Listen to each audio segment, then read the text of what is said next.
ሚያዝያ 8 2018 ውድ ቤተሰቦቻችን ከእናንተ ከሆነው የዩቲዩብ ገጻችን ለሳቱ መርጠን ያሰናዳላችሁን ስፖርታዊ ጥንቅሮች በቅደም ተከተል እንደ ሁልጊዜው እያጋርናችሁ ቆይታ የምናደርግበት ሰዓት ላይ ትገኛላችሁ። ታላላቆቹን የአውሮፓ ክለቦች በስፋት እናነሳለን። ወቅታዊ ጥንቅሮችን ይዘናል። እናንተ ውድ አድማጮቻችን ደግሞ ከእኛ ጋር ቆይታ ስታደርጉ ላይክ፣ ሰብስክራይብ እና ሼር እያደረጋችሁ አጋርነታችሁ እንድታሳዩን እንድታበረታቱን በትህትና ጠይቀናል። መረጃ ሰዓታችን ነው። ትልቁ ክለቦችን በአውሮፓ ዙሪያ ብናነሳም ወቅታዊ ጉዳዮች ካሉ ግን የአገር ቤት ጉዳይንም ሽፋን እንደምንሰጥ ይታወቃል በዚህኛው የመረጃ ሰዓታችን። ስለዚህ ለዛሬም የተወሰኑ መረጃዎችን ይዘናል። በአውሮፓ የመረጃ ሰዓታችን አነጋጋሪው ሰው አርቤሎአ አንድ ነገር በጣም እጠራጠራለሁ ብሏልና ትንሽ ለቅጣት የሚዳረግ ንግግር ይመስላል። በእርግጥ የማድሪዳውያን በርካቶች ለቅጣት ይዳረጉበታል የተባለ ምሽት እንደሆነ ይታወቃል። ከማድሪድ ቀጣይ አሰልጣኝ ከኬሊያን ምባፔ እግረ ደረቅነት ጋር በተያያዙ የወጡ መረጃዎች ትንሽ ለየት ያሉ ናቸው፣ እናነሳቸዋለን። የባርሴሎና ተጫዋች ቅጣት ይጠብቀዋል፣ ምክንያት አለ። ለየት ያለ ጥንቅር በባርሴሎና በኩል በተጨማሪነት እናነሳለን። በተለይም የወቅታዊ ጉዳዮችን ባርሴሎና ቤት በስፋት እናነሳለን። የአውሮፓ ግዙፍ ክለቦችን አነጋጋሪ ተጫዋቾችን በዓለም ዙሪያም በመረጃችን ይዘናል። ከኛ ጋር ሆኑ። በተወዳጁ የእንግሊዝ ፕሪሚየር ሊግ የመረጃ ሰዓታችን አንድ ለየት ያለን ቡድን እናነሳለን። ባጃጅር ስፖርታዊ ጥንቅራችን ከዝውውር ጋር በተያዘ በበርካታ የፕሪሚየር ሊግ ክለቦች የሚፈለገውን ተጫዋች የተመለከተም ልዩ ጥንቅር ይዘናል። በተወዳጁ የእንግሊዝ ፕሪሚየር ሊግ በርከት ያሉ ዕለታዊ ጥንቅሮቻችን በቅደም ተከተል እናንተ ውድ አድማጮቻችን ስናደርስ ማለት ነው። በቼልሲ በኩል ሰፋ ያለ መረጃችን ክፍለ ጊዜ ዝውውር ላይ ትኩረት እናደርጋለን። ከዛ ውጭ 92 ሚሊዮን ፓውንድ ቼልሲ ወደ ካዝናው ሊያስገባ ይፈልጋል ተብሏል። ኬት ሊያመጣው እንዳቀደ እንነግራችኋለን። በጣም ለየት ያለ ጥንቅር ነው። በቼልሲ በኩል ወቅታዊ ዝውውር መረጃዎች እንዳልኳችሁ በስፋት ተካተዋል። ቼልሲያንም ላይክ እያረጋችሁን እስከ ፕሮግራማችን ፍጻሜ ከኛ ጋር ሁኑ። የፒኤስጂው አለቃ ስለ ሊቨርፑል የተናገሩትን እናነሳዋለን። ሊቨርፑል ቤት ወቅታዊ ዝውውሮች አሉ። ከ446 ሚሊዮን ፓውንድ በላይ አምና ያወጣው ሊቨርፑል ዘንድሮ ስንት እንደሚያወጣ እንነግራችኋለን። ለነማ እንደሆነም እንነግራችኋለን። ከዛ ውጭ ከፈረንሳይ አካባቢ የተሰጠ መግለጫ አለ። ሊቨርፑል ቤት የቡድን ዜናና አንድ ሰውን ለየት ባለ መንገድ እናነሳችኋለን። ተጨማሪ ጥንቅሮች ይዘናል። በዩናይትድ በኩል በአንድ ክለብ ውስጥ አብዛኛውን የመዋቅር ክፍሉን እየተመለከቱ ነው ተብሏል። ለምን እንደሆነ እንነግራችኋለን። ማንን ሊያመጡ አቀደው ከዛ እንደሆነ። ዩናይትድ ቤት ወቅታዊ መረጃዎቻችን ዝውውር ላይ ትኩረት ያደርጋሉ። ማይክል ካሪክ አንድ ተጫዋቻቸውን ተከላክለዋል። ለምን እንደሆነ እንነግራችኋለን። በዚህ ሰዓት ተወደደም ተጠላም ከፕሪሚየር ሊግ ክለቦች ሁሉ በተሻለ መንገድ በአውሮፓ ሻምፒዮንስ ሊግ ጉዞ ያደረገው አርሰናል ነው፣ ያውም አንድም ጨዋታ ሳይሸነፍ። የአርሰናል ጉዞን በተወሰነ መንገድ እናነሰዋለን። ኦፕታም ቢሆን በጣም ምርጡ ቡድን ነው ብሎታል ሄነሪ።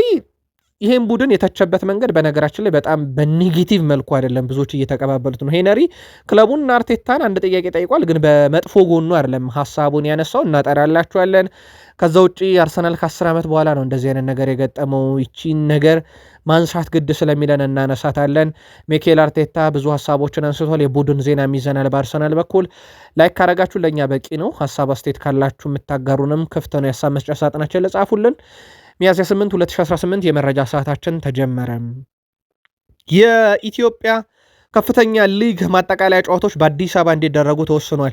የ2018 የኢትዮጵያ ከፍተኛ ሊግን አጠቃላይ አሸናፊ እና ሶስተኛ ደረጃን ይዞ የሚያጠናቀቀውን ቡድን ለመለየት የሚደረጉ የማጠቃለያ ጨዋታዎች እሁድ ሚያዝያ 25 በአዲስ አበባ ስቴዲየም እንደሚካሄዱ ይፋ ተደርጓል። እንግዲህ ሁለት ኃላፊዎችን አውቀናል። ሀላባና ጋሞ ጭንቻ ሁለቱም ለኢትዮጵያ በፕሪሚየር ሊግ ማለፋቸው ተረጋግጧል። በቃል ስፖርት ዩቲዩብ ቻናላችንም ለደጋፊዎቹ እንኳን ደስ ያላችሁ መልእክትን አስተላልፈናል። ቅዱስ ጊዮርጊስ ስፖርት ክለብም ይሄንኑ የእኛኑ አይነት ይዘት ያለው መልእክት ማስተላለፋቸው የሚዘነጋ አይደለም። እሱንም በቃል ስፖርት ዩቲዩብ ቻናል አጋርተናችሁ ነበር። ሌላው የሚጠበቀው ሁነት በኢትዮጵያ ውስጥ ኦሎምፒክ የአንድ ቀን ኦሎምፒክ ሻምፒዮን ውድድር በአዲስ አበባ እንደሚካሄድ ይታወቃልና አሜሪካዊቷ የኦሎምፒክ ሻምፒዮን በአዲስ አበባ ተገኝታለች። ከዓለማችን የአጭር ርቀት ሯጭ ኮከቦች መካከል አንዷ የሆነችው አሜሪካዊቷ የሶስት ኦሎምፒክ ወርቅ ሜዳሊያ ባለቤት ጋብርኤል ቶማስ ጋቢ የኢትዮጵያ በታሪክ ለመጀመሪያ ጊዜ በምታስተናግደው ግራን ፕሪ ውድድር ላይ ትሳተፋለች። በፓሪስ ኦሎምፒክ የደመቀችው ጋቢ ቶማስ አዲስ አበባ ቦሌ አውሮፕላን ማረፊያ ስትደርስም የኢትዮጵያ አትሌቲክስ ፌዴሬሽን ፕሬዚዳንት ኮመንተር አትሌት ስለሺ ስህንን ጨምሮ የፌዴሬሽኑ ስራ ኃላፊዎች ደማቅ አቀባበል አድርገውላታል። ይሄ ለሀገራችን ስፖርት በራሱ የሚፈጥረው የራሱ የሆነ ትልቅ ኢሜጅ ነውና ይበል የሚያሰኝ ነው። ውድድሩ ላይ ምን ተፈጠመ ምን ተካሄደ የሚለውን ደግሞ ውድድሩ የአንድ ቀን ስለሆነ በስፋት ተከታትለን በሁለቱም የዩቲዩብ ገጻችን ለእናንተ ውድ አድማጮቻችን የምናካፍላችሁም ይሆናል። ውድ ቤተሰቦቻችን የአውሮፓ መረጃዎቻችን ይቀጥሉ። በአውሮፓ የመረጃ ሰዓታችን ሪያል ማድሪድን እናንሳ። ወቅታዊ አጀንዳ ስለሆነ ዳኛው እግር ኳስ ዳኛ ስለመሆናቸው እጠራጠራለሁ ብለዋል አርቤሎዋ። ቅጣት ይጠብቃቸዋል እያሉ ነው በርካቶች። የእሳቸው ንግግር በእርግጥ በስጨት ብለው ከጨዋታው በኋላ የተናገሩት ጋዜጣዊ መግለጫ ነው። ዳኛው ዳኛ ስለመሆናቸው የእግር ኳስ ዳኛ ስለመሆናቸው እጠራጠራለሁ ብለዋል። በምሽቱ ጨዋታ የኤድዋርዶ ካማቪንጋ ቀይ ካርድን በተመለከተ ነው። በእርግጥ ቀይ ካርዱ አሁን ብዙ ጥያቄዎችን አስነስቷል። አንደኛ ነገር ዳኛው ናቸው የቸኮሉት ቀይ ካርድ ለመስጠት ወይንስ ካማቪንጋ በራሱ ትልቅ ጥፋት አጥፍቷል? አንድ የመጀመሪያው ጥፋቱ ኦልሬዲ የሚያሰጥ አይነት ቢጫ ካርድ ነው። አሁን የሁለተኛው ቢጫ ነው እያወዛገበ የሚገኘው። ዳኛ ፊሽካ ከነፉ በኋላ ኳስ በእግሩ እየገፋ ሄደ። ከዛ ደግሞ ዳኛው መልሰው ሁለተኛ ፊሽካ ነፉለት። ኳሱን በእጁ ይዞ ሮጠ። ከዛ በኋላ እሳቸው ቢጫ ካርድ ሰጡትና ያው የመጀመሪያ ቢጫ ስለነበረበት በቀይ ካርድ ወጣ። ደቂቃው 86ኛው ደቂቃ ነበረ። ባየር ሙኒክ ጨዋታውን ዶሚኔት አድርጎ እየተጫወተ ነበረ። ለዛ እንደ ምክንያት ይነሳል። አደቤሎዋ ግን የለም እግር ኳስ ዳኛ ስለመሆናቸው እጠራጠራለሁ ብለዋል። ሪያል ማድሪድ ቀይ ካርዱን ተከትሎ በርካታ ቀይ ካርዶችን አይቷል። በዚህ ዓመት 5 አይቷል። በነገራችን ላይ ሪያል ማድሪድ ባለፉት 8 የአውሮፓ ሻምፒዮንስ ሊግ ምሽቶች ላይ ያያቸው ቀይ ካርዶች ቢደመሩ የ8 ዓመቱ ከዘንድሮ ጋር አይስተካከልም እና ዘንድሮ ሪያል ማድሪድ በዲሲፕሊን ረገድ በጣም ዋጋ ከፍሏል ማለት ይቻላል። በእርግጥ የስፔን ክለቦች ዛሬ ሀያላኖቹ በዚህ የውድድር ዓመት ዋጋ የከፈሉት በቀይ ካርድ ነው። ባርሴሎናን ፓውኮ ባርሴና ጋርሻ ቀይ ካርዶች በሁለቱም ዙር ዋጋ አስከፈሉ። ሪያል ማድሪድን አሊያንዝ አሬና ላይ በዛ ድምቅ ባለ ምሽት ውጤቱን አስተካክለውት ነበረ። ግን ኤድዋርዶ ካማቪንጋ ተቀይሮ ገብቶ ወዲያው ቢጫ ካርድ፣ ወዲያው ቸልተኝነት፣ ሁለተኛ ቢጫ ካርድ በቀይ ካርድ ከሜዳ ወጥቶ ዋጋ እንዳስከፈላቸው ይታወቃል። አርቤሎዋ ከሽንፈቱ በኋላ ያው ሙሉ ኃላፊነቱን ይወስዳለሁኝ ብለዋል። በቡድኑ እንግዲህ ሽንፈት በሚገጥማቸው ሰዓት ኃላፊነቱን ሙሉ መውሰድ ያለብኝ እኔ ነኝ፣ ግን በጣም ደስ ያለ ነገር ለመለያቸው ተፋ ለመዋል ብለዋል። አልቫሮ አርቤሎዋ የሪያል ማድሪድ አሰልጣኝ ሆነው ይቀጥላሉ አይቀጥሉም በሚለው ጉዳይ ላይ ግን እሳቸው ተጠይቀው እኔ ይሄ አያሳስበኝም፣ የክለቡን ውሳኔ ያከብራለሁኝ፣ ዋናው ነገር እዚህ ቡድን ውስጥ በአሰልጣኝነት እስካለው ድረስ የምችለውን ነገር ሁሉ ማድረግ ይጠበቅብኛል ሲሉ ተደምጠዋል። በጨዋታው ላይ እንግዲህ የተመለከቱት ቀይ ካርድን ከውስጣቸው ባይወጣም ውጤቱን ቀልብሶብናል ወይም ውጤቱን እንዳናመጣው አድርጎናል። እንደውም እሳቸው ቃል በቃል ያሉት እንዳንድን ሆነን ነው ጉዳት የደረሰብን አይነት የሚል ነበረ። ከዚህ ጋር በተያያዘ በእርግጥ ባየር ሙኒኮች አይስማሙም። ከባየር ሙኒክ በኩል ደግሞ ያሉት ቀይ ካርዱ በፊት ጨዋታውን በእኛ እጅ ነበረ፣ የሆነ ነገር መፈጠር ይችል ነበር እና ጨዋታው በእኛ ቁጥጥር ስር ነበር የሚል ነው። በእርግጥ ጨዋታው እኩል ነበሩ እስከዛ ሰዓት ድረስ። ከዛ በኋላ የዲያዝ ግብ ናት ጨዋታውን የቀየረችው። ባየር ሙኒክ ዶሚኔት አድርጎ ነበር፣ እውነት ነው። ግን ጎሉ ይገኝ ነበር የሚለው ግን ያው በእግር ኳስ የተፈጠረ ነገር ኦልሬዲ ስላለ ለመተንበይ ይቸግራል። ከዛ በኋላ ምን ይሆናል አይሆን የሚለውን ማድሪዶች ግን ውጤቱ በዛ መልኩ አይጠናቀቅም ነበር ሲሉ ተደምጠዋል። ማድሪድ ከአውሮፓ ሻምፒዮንስ ሊግ ተሰናብተዋል። ኮፓ ዴል ሬይ ገና በ16ቱ ተሰናበቱ። የስፔን ሱፐር ካፕ በፍጻሜ ባርሴሎና ተሸነፉ። በላሊጋው በ9 ነጥብ ይበለጣሉ በባርሴሎና። ይህ ዓመት ያለ ዋንጫ ለመጠናቀቁ አሁን አንዳንድ መረጋገጫዎች እውን ሆነዋል። የቀራቸው አንድ ላሊጋ ለእናቱ ያውም እሱም በ9 ነጥብ ልዩነት እየተመሩ ነውና በቀላሉ የሚገኝ አይነት ውድድር አይመስልም የዘንድሮ የውድድር ዓመት ለሪያል ማድሪድ። ኦልሞስት በርካቶችም እንደሚያምኑት አብቅቷል የሚሉ መረጃዎችን እየወጡ ነው። ከዚህ ጋር በተያያዘ የቀጣይ እንግዲህ አዲስ አሰልጣኝ የሚሾሙ ከሆነ ማን ነው የሚመጣው ለዚህ ቡድን የሚለው በትልቁ ይጠበቃል። ክሎፕ፣ ዚዳን፣ ዲዲየር ዴሾፕ፣ ማውሪሲዮ ፖቼቲኖ በስፋት እየተነሱ ነው። ግን ዚዳን ፈረንሳይን ይረከባል። ፖቼቲኖ በዩኤስኤ መቀጠል እድላቸው በጣም ሰፊ ነው። ዲዲየር ዴሾፕ ተጠባቂ ሰው ናቸው። ምናልባት የርገን ክሎፕ ደግሞ ወደ አሰልጣኝነት ላይ መለሱ ይችላሉ የሚለው ነው። የማድሪድ አዲስ አሰልጣኝ የመሾም ሂደት ግን የሚቀር አይመስልም። ኬሊያን ምባፔ እግረ ደረቅ ሆኗል። ውድ ቤተሰቦቻችን ይህንን በጣም በአስገራሚ መረጃ እንንገራችሁ። ምባፔ ከጉዳት ከመመለሱ በፊት ጉዳት ላይ ያለ የመጨረሾቹ እሱ ሊመጣ ሲል የነበሩ 5 ጨዋታ ሪያል ማድሪድ 5ቱንም ድል አድርጓል። ለዚህ ማሳያ እንንገራችሁ። ማንቸስተር ሲቲን ቤርናቢዮም ላይ ኢትሃድም ላይ ድል አድርጓል ያለ ኬሊያን ምባፔ። ሴልታ ቪጎን፣ ኤልቼን እና አትሌቲኮ ማድሪድን ድል አድርጓል ያለ ኬሊያን ምባፔ። ኬሊያን ምባፔ ሊመጣ ሲል የነበረው የመጨረሻ 5 ጨዋታ ናቸው። ከዛ እሱ ከጉዳት ተመልሶ መጣ፣ መጮት ጀመረ። በማዮርካ 2-1 ተሸነፉ፣ በባየር ሙኒክ 2-1 ተሸነፉ፣ ከዢሮና ጋራቸው ወጡ፣ በባየር ሙኒክ 4-3 ተሸነፉ። ኬሊያን ምባፔ ከጉዳት ከተመለሰ በኋላ ማድሪድ ድል አላደረገምና ያ ቁልፉ ተጫዋቻቸው ሲመጣ ምነካው ምን ይዞባቸው መጣ የሚያስብል ነው። እሱ በእርግጥ በአውሮፓ ሻምፒዮንስ ሊግ 15 ግቦችን አስቆጥሯል። ኦሎምፒክ ማርሴይ፣ ካይራት አልማቲ፣ ኦሎምፒያኮስ፣ ሞናኮ፣ ቤኔፊካ፣ ባየር ሙኒክ በሁለቱም ዙር የእሱን ግቦች የቀመሱ ግን ክለቦች መሆናቸው የሚዘነጋ አይደለም። ባርሴሎና ደረሰን። ራፊኒያ ቅጣት መቀጣቱ አይቀርም። ውድ ቤተሰቦቻችን ራፊኒያ ከጨዋታው በኋላ በሰጠው ጋዜጣዊ መግለጫና ባጋራቸው ምስሎች ምክንያት የ3 ጨዋታ ቅጣት ሊጠብቀው እንደሚችል ነው በርካታ መረጃ ምንጮች እየወጡ የሚገኙት። በተለይም ከጨዋታው በኋላ በዳኝነት ውሳኔ ላይ የሰጣቸው ሀሳቦች ተጫዋቹ በሚቀጥለው የውድድር ዓመት የአውሮፓ ሻምፒዮንስ ሊግ ባርሴሎና ሲጫወት እንደማይገኝ 3 ጨዋታዎችን እየተዘገበ ይገኛል። ቅጣቱ የሚቀርለት አይመስልም እየተባለ ነው። በእርግጥ ከእንደዚህ አይነት ነገር ጋር በተያያዘ ያው ባርሴሎና ብቻ ሳይሆን ሪያል ማድሪድም አብዛኞቹ ተጫዋቾች የሚቀርላቸው አይመስልም። ከዚህ ጋር በተያያዘ በርከት ያሉ የዜና ምንጮችም የዚህን ተጫዋች ስም ነው በስፋት እያነሱ የሚገኙት። ባርሴሎና ያለሱ መጫወት ዘንድሮ በጣም ከብዶታል። በነገራችን ላይ ያለ ራፊኒያ ነገሮች እየሆኑላቸው አይደለም። እንደሚታወቀው ይህን ጉዳይ እንዴት ያስተካክሉታል የሚለው ምናልባት የላሊጋ ፉክክር ኦልሞስት ወደ ማብቃት ደረጃ ስለመጣ ጫና ላይኖርባቸው ይችላል። ግን ያለ ራፊኒያ በጣም የሚቸገር ቡድን ሆኗል። 3 ጨዋታ ቅጣት ደግሞ ቀጣይ ጠብቀዋል ተብሏል። ፍራንኪ ዲዮንግ ላሊጋን ለማሸነፍ ምርጥ ቡድን መሆን ያስፈልጋል ብሏል። ላሊጋ 38 ጨዋታ ነው። ስለዚህ ምርጡ ቡድን ያሸንፈዋል። የላሊጋ ውድድር ምርጡ እኛ ነን እያለ ይገኛል። አሁን ሙሉ ትኩረታቸው ወደ ላሊጋ መሆኑን አረጋግጧል።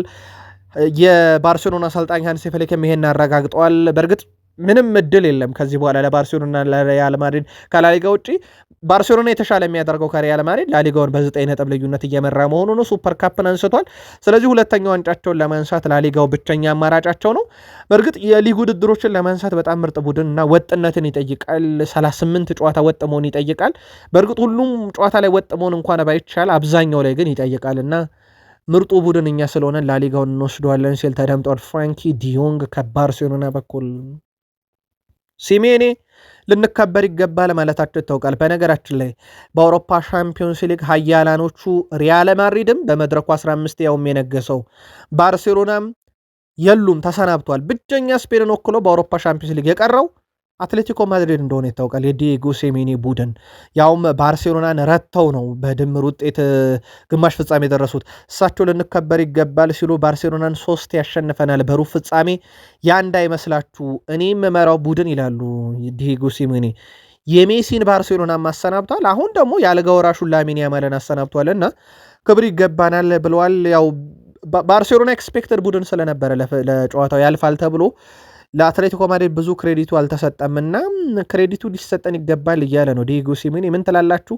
መልከታችሁን አጋሩን። ያው 4 ቡድኖች ቀርተዋል። ፓሪስ ሰን ዠርሜን፣ ሙኒክ፣ አትሌቲኮ ማድሪድ፣ አርሰናል። አትሌቲኮ ማድሪድ ከአርሰናል፣ ፓሪስ ሰን ዠርሜን ከባየር ሙኒክ የግማሽ ፍጻሜ ደርሶ መልስ ጨዋታዎች በትልቁ ይጠበቃሉ።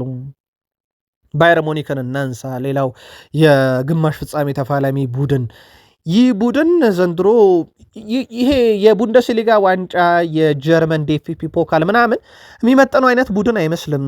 የአውሮፓ ሻምፒዮንስ ሊግ አይነት ቅርጽ ያለው ቡድን ሆኗል። አሁን ባየር ሙኒክ በጣም ምርጡ ቡድን ነው። ምናልባት ሪያል ማድሪድ ካላቸው ልምድና በአውሮፓ ሻምፒዮንስ ሊግ ካላቸው የመድረኩን የመቆጣጠር ሂደት ለባየር ሙኒክ ተሰግቶ ነበረ። ከዛ ውጪ ግን ባየር ሙኒክ ዘንድሮ ካለው ወጥ ብቃት አንጻር በጣም አስፈሪ ቡድን ነው።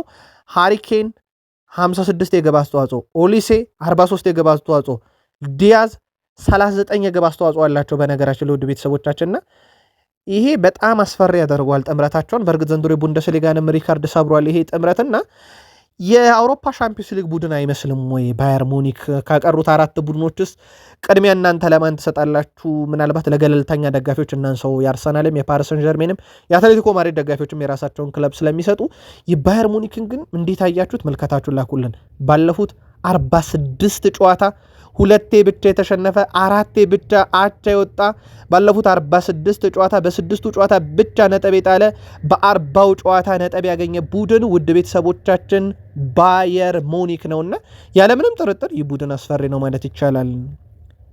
ከዚህ ጋር በተያያዘ ውድ ቤተሰቦቻችን ሚካኤል ኦሊሴ ቀይ ካርዱ በፊት እኛ ኳሱ ቁጥጥር ነበረብን። አንዱ እንደውም እሱ ነው የካማቪንጋ ቀይ ውጤት እንዳንቀለብስ አድርጎናል ወይም ውጤቱን አበላሽቶብናል ሲሉ ማድሪዶች፣ እንደ ኦሊሴ ያለ ተጫዋች ደግሞ የለም። ጨዋታው መጀመሪያም በእኛ ቁጥጥር ስር ነበረ ከቀይ ካርዱን በፊት። እናም የሆነ ነገር ይፈጠር ነበረና በእኛ በኩል እርግጠኛ ነበርን ሲል ተደምጧል። ከዚህ ጋር በተያያዘ የቪንሰንት ኮምፓኒ ቅጣት እየተጠበቀ ነው። በጨዋታው ላይ ከዳኝነት ጋር የገባው ሰጣ ገባ ቢጫ ካርድ ተደምሮ የመጀመሪያው የሩብ ፍጻሜ ጨዋታ ሊያመልጠው ይችላል። ፓርክ ደ ፕሪንስ ላይ ካልተሳሳትኩ ጨዋታው ይደረጋል የመጀመሪያ ዙር። እናም ቅጣት ይጠብቀዋል ተብሏልና ላይገኝ ይችላል። አዲስ ነገር ካለ ለባየር ሙኒክ ደጋፊዎች ይዘነው እንመጣለን። በርንማውዝ ጋር ደረሰን፣ ፕሪሚየር ሊግ ማለት ነው። ውድ ቤተሰቦቻችን አንዲ ኢራኦላ በአመቱ መጨረሻ ከበርንማውዝ ጋር ይለያያሉ። የእሳቸውን መለየት ተከትሎ በቀጣይ እሳቸው መንበረ ስልጣናቸውን ትተው ሲሄዱ ለማን ትተው ይሄዳሉ፣ ማን ይወርሰዋል የሚለው በትልቁ የሚጠበቀው ጉዳይ ሆኖ ሳይለ እሳቸውም የማንን መንበር ይወርሳሉ የሚለው በፕሪሚየር ሊጉና በትልቅ ክለቦች ስማቸው እየተነሳ ነው። እሳቸው ማለት ውድ ቤተሰቦቻችን አሁን በርንማውዝ 12 ጨዋታ ያለመሸነፍ ጉዞ ነው፣ ከፍተኛው ነው። ሲቲ 9 ነው ገና ከሲቲ ይልቃሉ። ከዛ ቀጥሎ ያለ ቡድን ብናይ አብዛኞቹ እዚህ ደረጃ ላይ የሚቀርብ የለም። 6 ተከታታይ ያለመሸነፍ ጉዞ ላይ ያለ እንኳን አንድም ቡድን የለም። እና በዚህ ረገድ በርንማውዝ በጣም አስደናቂ ነው። በዚህ ውድድር ዓመት በነገራችን ላይ ረጅሙም ጉዞ የበርንማውዝ ነው። አርሰናል 11 ሄዶ ቆሟል። ዩናይትድ 11 ሄዶ ቆሟል። ሊቨርፑል 10 ሄዶ ቆሟል። ሲቲ አሁን 9 ደርሷል፣ እየቀጠለ ነው። በርንማውዝ ላይ ደርሳሉ የሚል ይጠብቃል። በርንማውዝ በዚህ የውድድር ዓመት ረጅሙን ያለመሸነፍ ጉዞ የያዘ ግን ቡድን ነው። በበርካታ የፕሪሚየር ሊግ ክለቦችና የአውሮፓ ክለቦች ይፈለጋል አንቶኒዮ ጎርደን። ኒካስል ዩናይትድን ሊለቅ ይችላል የሚሉ መረጃዎች በስፋት ወጥተዋል። አሁን በተለይም ዘ ቴሌግራፍ ይዞት በወጣው መረጃ መሰረት አንቶኒዮ ጎርደን በክረምት የዝውውር መስኮት ኒካስል ዩናይትድ ለቆ የሚሄድበት መንገድ እያመቻቸ ይገኛል ብሏል። ዘ ቴሌግራፍ ይዞት በወጣው መረጃ መሰረት ተጫዋቹ እንደ አሌክሳንደር ኢሳክ ሁሉም እንግዲህ ቀጣይ ኒካስልን ተሰናባች ይሆናል ብለዋል። ጎርደን አሁን ካለበት ኒካስል በላይ የትልቅ ተጫዋችነት ስሜት ይሰማዋልና ይሄ ደግሞ በትልቅ ክለብ ውስጥ የመጫወቻ እድሜና እድል ላይ ነው ብሎ ያምናል። ለዚህም ክለቡን መልቀቅ፣ ትልቅ ክለቦችን መቀላቀል፣ በተከታታይ የአውሮፓ ሻምፒዮንስ ሊግ መድረክ ላይ የሚሳተፍ ቡድንና ከፍተኛ ደሞዝ የሚከፍሉ ክለቦችን ሊያማተር ይችላል የሚል መረጃን ነው ዘ ቴሌግራፍ ዛሬ በፊት ገጹ ላይ ይዞት የወጣው። ቼልሲዎች በቀጣይ ክረምት ላይ ዝውውር ያደርጋሉ። በነገራችን ላይ ለቼልሲ ደጋፊዎች በዚሁ አጋጣሚ መረጃ ለማጋራት ያክል በቼልሲ ቤት ይህ ዝውውር ክረምት በመጣ ቁጥር ጥር በመጣ ቁጥር ቡድኑን አፍርሶ የመገንባት ሂደት ዘንድሮም እየተፈራ ያለ ነገር ነውና በርካታ ስሞች እየተነሱ ነው። ካስታወሳችሁ ባለፈው ክረምት ላይ የሆነ ስም ይጠራል፣ ይፈርማል። ለአብነት ያክል ጄምስ ባዮንጊተንስን ብትወስዱ፣ ዦዋ ፔድሮን ብትወስዱ በጣም በጥቂት ቀናት ውስጥ ያለቁ ዝውውሮች ናቸው። ትንሽ የጄምስ ባዮንጊተንስ እንደውም ረዝሞ ነበረና ስም ይነሳል፣ ያስፈርማሉ። አሁን ፖርቶ ቤት ደርሷል። የፖርቶን የክንፍ ተጫዋች ዊሊያም ጎሜዝን ለማስፈረም ፍላጎት አላቸው ተብሏል። ይህም ብራዚል ላይ ለማምጣት እየተከታተሉ ነው ተብሏል። ስለዚህ የያዙትን ሁሉ ያስፈርማሉ ባይባልም ግን በሩመር ደረጃ ይህም ተጫዋች ስሙ ከቼልሲ ጋር እየተያዘ ነው። በቼልሲ በኩል መከላከሉንም ማጠናከር ይፈልጋሉ። በነገራችን ላይ ልምድ ያለው ተከላካይ ይፈልጋሉ በቡድን ውስጥ። በተለይም ሌቪ ኮልዌል የቡድኑ የቼልሲ ቁልፍ ተጫዋች ተደርጎ ይወሰዳል። በመከላከሉ በጣም የሚያምኑት ተጫዋች ነው ቼልሲ ቤት ሌቪ ኮልዌልን። ለእሱ አጣማሪ ሙሪሎን ከኖቲንግሃም ፎረስት፣ ዣን ፖል ቫን ሄክን ከብራይተን፣ ከበርንማውዝ ደግሞ በአመቱ መጨረሻ ክለቡ ይለቃል የተባለው ማርኮስ ሲኔስን ሁኔታ በጥልቀት እየተከታተለ ነው ቼልሲ። ስለዚህ ዝውውሮች በስፋት ይጠበቃሉ። ለእነኚህ ዝውውሮች ግን ያው ተሰናባች ግድ ነው። ከቼልሲ ቤት በርካታ ተሰናባች ይጠበቃል። አምና ያመጧቸውን ያሰናብቷቸዋል። ሬናቶ ቬጋን አመጡት፣ በውሰት ሰጡት፣ ሳይጫወት ለቼልሲ ሸጡት። አሁን ቢያንስ ጋርናቾና ጄምስ ባዮንጊተንስ ተጫውተዋል ለቼልሲ። ከነኚህ ተጫዋቾች አጠቃላይ ሽያጭ 92 ሚሊዮን ፓውንድ አካባቢ ፍላጎት አላቸው በቼልሲ በኩል። ግን ማን ገዝቷቸው ነው ጄምስ ባዮንጊተንስ እና ጋርናቾን 92 ሚሊዮን ፓውንድ ቼልሲ ወደ ካዝኖ አስገብቶ ሌሎች ዝውውሮች ላይ መዋለ ነዋዩን የሚያፈሰው የሚለው ግን ቀጣዩና ትልቁ በቼልሲ የሚጠበቀው የቤት ስራ ይሆናል። ሊቨርፑል ደረሰን።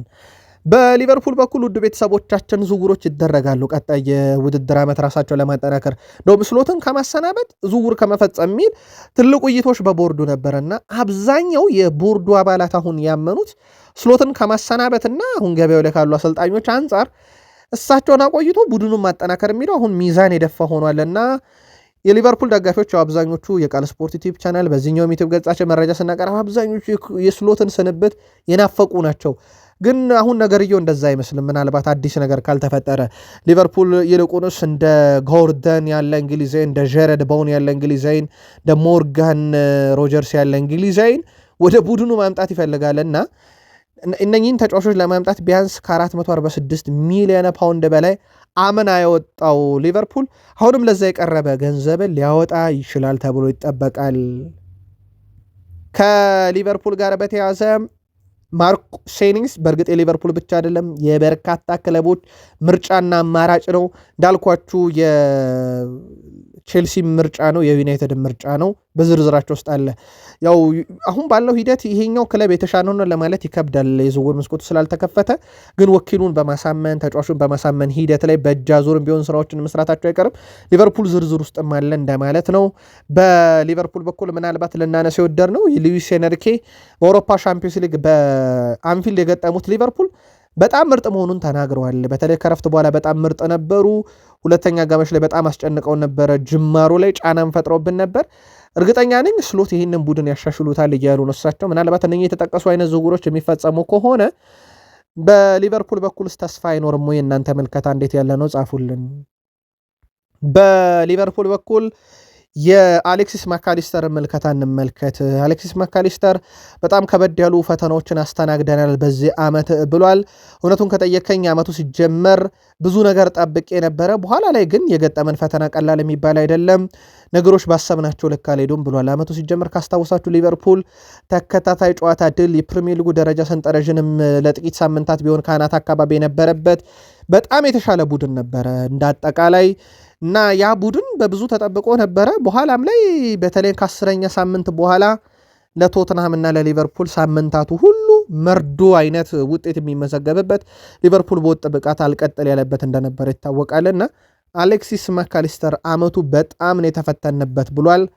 ፈተናውም እንግዲህ በሊቨርፑል በኩል አሁን ሻምፒዮንስ ሊግ ትኬትን መቁረጥ ወይንስ አይቆርጥም የሚል ውዝግብ ውስጥ እንደከተተው ይታወቃል ቡድኑን። የፈረንሳይ ብሔራዊ ቡድን አሰልጣኝ ዲዲየር ዴሾፕ ስለ ሁጎ ኤኬቴኬ አስከፊ ጉዳት ምላሽ ሰጥቷል። የሊቨርፑል የፊት መስመር ተጫዋች ሁጎ ኤኬቴኬ የጉዳቱ ክብደት በሚያሳዝን ሁኔታ የውድድር ዘመኑን ከሊቨርፑል ጋር እንዳይጨርስና በዓለም ዋንጫ ላይም እንዳይሳተፍ ያደርገዋል ብለዋል። በሜዳ ላይም ሆነ ከሜዳ ውጭ ከቡድኑ ጋር ፍጹም በሆነ ሁኔታ ተላምዶ ነበር። ይህ ጉዳት ለሱ ትልቅ መርዶ መሆኑ ግልጽ ነው ብለዋል። ነገር ግን ለፈረንሳይ ብሔራዊ ቡድንም ጭምር ትልቅ ጉዳት ነው። የሱም ቅሬታ ሐዘን እጅግ ከፍተኛ ነው። ለብሔራዊ ቡድኑ በዚህ ሰዓት አለመድረሱ ቅር ተሰኝቷል። እኛም አዝነናል። እንዳጠቃላይ ግን ለሱ ለእግር ኳስ ሕይወቱም ጥሩ አይደለም ብሏል ሁጎ ኤኬቴኬ። አንደኛው ሊቨርፑልን ወደ ገበያ ያስወጠዋል የተባለ ሁነት እንደሆነ ይታወቃል። አንድ መረጃ ግን እንጠቁም። በ2005 የአውሮፓ ሻምፒዮንስ ሊግ ዋንጫ ኤስ ሚላን ከሊቨርፑል ያ ድራማ፣ ያ ትንቅንቅ፣ ያ ምሽት እግር ኳስ እንዲወደድ ካደረጉ ምሽቶችም አንደኛው ነበረ። ነሆ ያንን ሊቨርፑል ሻምፒዮን ያደረጉት ራፋኤል ቤኒቴዝ ዛሬ 66ኛ ዓመታቸው እየተከበረ ይገኛል። ዩናይትድ ደረስን። ማንቸስተር ዩናይትድ አንድን ክለብ በስፋት እየተመለከተ ነው። ውድ ቤተሰቦቻችን በእርግጥ ምክንያት አለው። ማንቸስተር ዩናይትድ ያንን ክለብ የሚመለከትበት ምክንያት አሰልጣኙ ለቃለው ብለዋል። አንዲ ኢራኦላ በዩናይትድ ዝርዝር ውስጥ ያለው በአሰልጣኝነት። ከዛ በኋላ ደግሞ እንደ ማርኮስ ሴኔስ ያለ ተጫዋች በአመቱ መጨረሻ ክለቡ ይለቃል ተብሎ ይጠበቃል። ዩናይትድ ይህን ተጫዋች መውሰድ ይፈልጋል። ሌላው በፕሪሚየር ሊጉ በጣም አነጋጋሪ የሆነ ተጫዋች የበርንማውዙ ጁኒየር ክሩፒም በርንማውዝ ይገኛል። ዩናይትድ ከአሰልጣኝ እስከ ተጫዋች ያለውን መዋቅር በርንማውዝ ቤት በደንብ እየቃኘው ይገኛል። የዩናይትድ የቅርብ ጊዜ ዝውውር ፖሊሲ እዚሁ ሊግ ውስጥ የሚጫወቱ ማለቱ ይታወቃል። አሰልጣኝም ምናልባትም እዛው ሊግ ውስጥ ያሉትን ካለን የአንዲ ኢራኦላ ስም መነሳቱ ይታወቃል። ምናልባት በዩናይትድ ፕሮፋይል ደረጃ ናቸው ወይ የሚለውን ለዩናይትድ ደጋፊንቶ እንደ አዳም ዋርተንና ሳንድሮ ቶናሊም ያሉ ተጫዋቾች በማንቸስተር ዩናይትድ ቀጣይ ክረምት ዝውውር ውስጥ ያሉ ወሳኝና ቁልፍ ዝውውሮች እንደሆኑ ይታወቃል። ማንቸስተር ዩናይትድ ክረምት ላይ ነፃ ወኪል የሚሆነው ማርኮስ ዩኔስን ሲከታተል ቢቆይም ሌሎችም አማራጮች ግን አሉት። ብቸኛው አይደለም ማርኮስ ዩኔስ። ለአብነት ያክል የኖቲንግሃም ፎረስቱ ሙሪሎ በማንቸስተር ዩናይትድ የተከላካይ ዝርዝር ውስጥ አለ። ቀላል ዝውውር ግን አይደለም። የእሱም ዝውውር ምናልባት ይሄ የፕሪሚየር ሊግ ልምዱና ፊዚካሊቲ በጣም ምርጡ ተጫዋች ነው በፕሪሚየር ሊግ። ይህን ተጫዋችን ማምጣት ይፈልጋሉ ፎረስቶች። ሙሪሎ ይበልጥ ተመራጭ ተደርጎ ይወሰዳልና ቀላል ዝውውር አይሆንም እና ማርኮስ ዩኔስ ብቸኛው የዩናይትድ አማራጭ ተጫዋች አይደለም የሚል መረጃ ነው ዛሬ በሚረር በኩል የወጣው። ስለዚህ ዩናይትድ ቤት አማራጮቹ በጣም እየሰፉ ነው። በነገራችን ላይ ዩናይትድ ደጋፊዎች በጣም ቢዚ የሚሆኑ ይመስላል ክረምት ላይ። ምናልባት በየሳምንቱ ክለቡ ስላልተጫወተ በዚህ ዓመት ቢዚ ያልሆኑበት ዓመት ነው የዩናይትድ ደጋፊዎች። ክረምት ግን ሞር ቢዚ የሚሆኑ ይመስላል የዩናይትድ ደጋፊዎች። የትኛው ተጫዋች መጣ፣ ድርድሩ ከምን ደረሰ የሚሉ ጥያቄዎችም እናስተናግዳለን ብለን እንጠብቃለን። በጣም በርካታ ስሞች ከዩናይትድ ጋር መያያዛቸውን ቀጥለዋል። ከዩናይትድ ጋር በተያያዘ በዚህ የውድድር ዘመን በፕሪሚየር ሊጉ ከሚገኙ አሰልጣኞች መካከል ካሪክ የመጀመሪያውን የተጫዋች ቅያሬ ለማድረግ ረዥም ጊዜ የሚወስድበት አሰልጣኝ ሆኗል። ምናልባት ይህ ነገር በእግር ኳስ ውስጥ እንዴት ይገመገማል የሚለው እንመለስበታለን። በአማካይ ተቀያሪ ተጫዋች ወደ ሜዳ የሚያስገባው 65ኛ ደቂቃ ነው። ይሄ አማካይ እንጂ 65ኛው ደቂቃ ላይ ያስገባል ማለት አይደለም። አማካይ ነው። ከሊድስ ጋር በነበረ ጨዋታ ለሁለተኛው አጋማሽ ወደ ሜዳ ሲመለስ ማንቸስተር ዩናይትድ ቡድን አስከፊ 45 ደቂቃ ቢያሳልፍም አንዳቸውም አለመቀየራቸው ብዙ አስገራሚ ነበር እና የእሳቸው የቅያሪ ሂደት በጣም ረጅሙን ይወስዳል። በፈርጊን በኩል በነገራችን ላይ አይታችሁ ከሆነ ቅያሬዎቻቸው ሞር በአማካኝ ከዚህ ደቂቃ በኋላ የሚደረጉ ነበሩና ቡድኑ ወዲያው ያቀያየሩትም ነበር። አንድ ህግ አላቸው። እንደውም እሳቸው አሸናፊ ቡድን አይቀየርም የሚል ህግ እንደነበራቸው የሚዘነጋ አይደለም። ሌላው በዩናይትድ ልናነሳ የወደድ ነው እንደ ዘ አትሌቲክ ዘገባ ከሆነ የዚህ ውድድር ዘመን ቢያንስ 10 ጨዋታዎችን ካደረጉ አሰልጣኞች መካከል ከካሪክ ያነሰ የተጫዋች ቅያሬ ያደረጉት ኦሊቨር ግላስነር፣ ሻንዳይች እና ዴቪድ ሞይስ ብቻ ናቸው። ካሪክ በአማካይ በአንድ ጨዋታ 3.5 ቅያሬዎችን ብቻ ያደርጋል። ካሪክ የተፈቀደውን የ5 ተጫዋች ቅያሬ ሙሉ በሙሉ የተጠቀመው አንድ ጊዜ ብቻ ሲሆን ይህም መጋቢት ወር በኒውካስል ዩናይትድ 2-1 በተሸነፉበት ወቅት ነበረ። እነዚህ ቁጥሮች ከአሰልጣኝ ውሳኔ በተጨማሪ ማንቸስተር ዩናይትድ ምን ያህል የቡድን ጥልቀት ይጎለዋል የሚል ጥያቄ ጭምር ነው የሚሉ መረጃዎች በስፋት እየወጡ ይገኛሉ። ከዚህ ጋር በተያያዘ ውድ ቤተሰቦቻችን የዩናይትድ የስኳድ ዴፕዝ ዘንድሮ በጣም ብዙ ነው። አማራጭ አለው የሚባል አይደለም። እንደ ማኑኤል ኡጋርቴ አይነት አማራጭ አለው ዩናይትዶች የሚማረሩበት እግረ ደረቅ የሚሉት ከ10 ጨዋታ አንድ ድል ያለው ሲሰለፍ፣ እንደ ማይክል ካሪክ ያሉ አሰልጣኞች ደግሞ እሱ እዚህ ከመጣው ጊዜ ጀምሮ ያለውን ሁሉ የሰጠ ተብሎ የተወደሰ ግን የማይጠቀሙበት ግዳጅ ካልሆነ አይነት ተጫዋች እንደሆነ ይታወቃል። ምናልባት ይህ ረጅም ደቂቃ ለቅያሬ የሚወስድባቸው ካሪክ በአማካይ በጣም ትንሹን ቅያሬ የሚያደርጉ ወይም ትንሽ ተጫዋቾችን ቅያሬ የሚያደርጉት ካሪክ የስኳድ ዴብዝ ችግር አይመስላችሁም ወይ? የቃል ስፖርት ዩቲዩብ ቻናል የዩናይትድ ደጋፊዎች ምልከታችሁን ላኩልን። አርሰናል በዚህ ውድድር ዓመት ተጠላም ተወደደም ምርጡ ቡድን ነው። የፕሪሚየር ሊግ መሪ ነው። የአውሮፓ ሻምፒዮንስ ሊግ ግማሽ ፍጻሜ ደርሷል። ተወደደም ተጠላም አርሰናል በካራባው ካፕ እና በኤፍኤ ካፕ ቢሸነፍም ትልቆቹን መድረኮች እየመራ ያለ ቡድን ነው።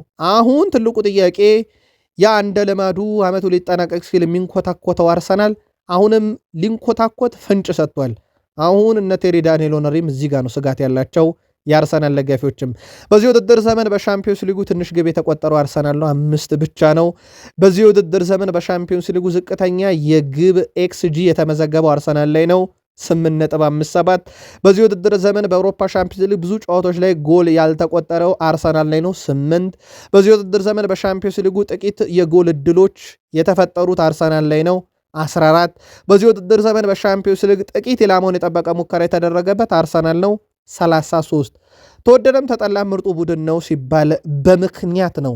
ግን አሁንም ቢሆን አርሰናል እንደ ልማዱ አይንኮታኮትም ወይ የሚለው ግን የደጋፊው ትልቁ ስጋት፣ የሚዲያውም እንደለመዱት ብሎ ዘገባን መስራት ከዚሁ የአርሰናል የተለመደ ጠባይ መንጸር ነው።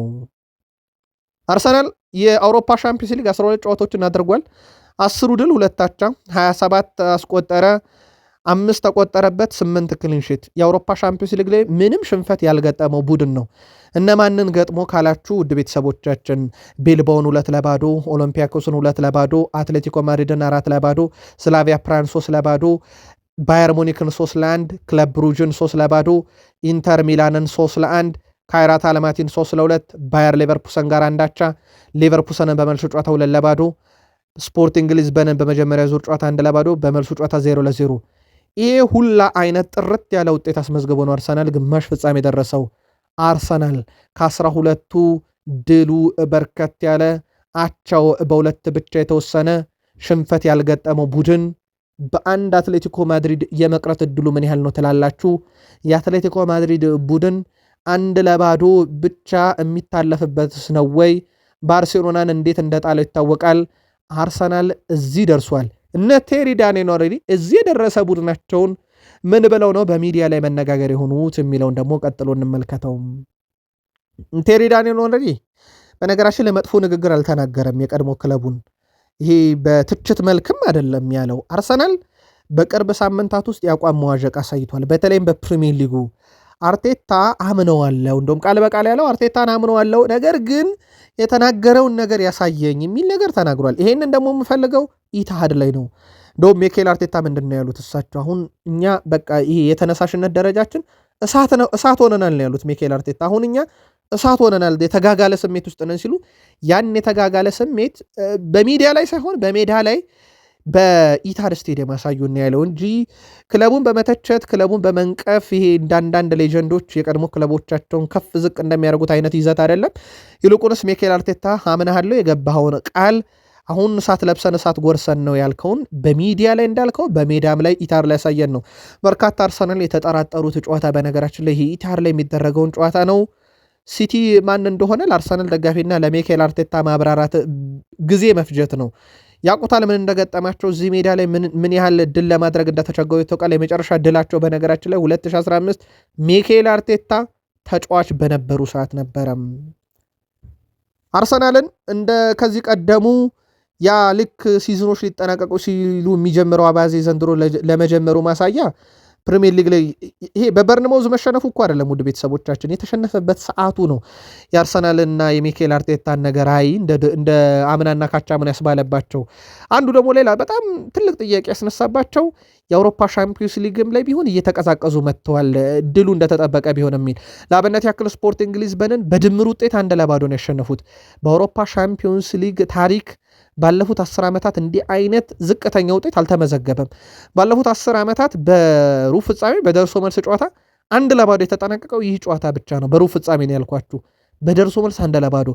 ይሄ ጨዋታ ከዚህ በፊት 2016 ላይ ሪያል ማድሪድ ከማንቸስተር ሲቲ ጋር በደርሶ መልስ 1-0 ከተጠናቀቀ በኋላ በድምር አርሰናል ነው ከ10 ዓመት በኋላ በእንደዚህ አይነት መልገድ ግማሽ ፍጻሜን የተቀላቀለው።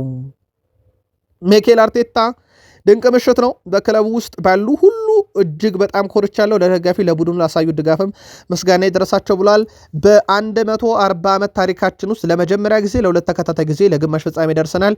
ያሳካነው ነገር ምን ያህል ከባድና ትልቅ እንደሆነ ይታወቅልን እያሉ ነው እሳቸው። አሁን ላይ ዋጋውን ሙሉ በሙሉ ላንረዳው እንችላለን፣ ነገር ግን ከጥቂት ዓመታት በኋላ እንረዳዋለን። ስለዚህ እንደ ቀላል አንየው እያሉ ነው እሳቸው። ይሄ የአርሰናል ተከታታይ ዓመት ግማሽ ፍጻሜ መድረስ በ140 ዓመት የእግር ኳስ ታሪክ ውስጥም ያልታየ ብለውታል። ያው የአርሰናል የምስረታን ታሪክ እያነሱ ነው በዛውም።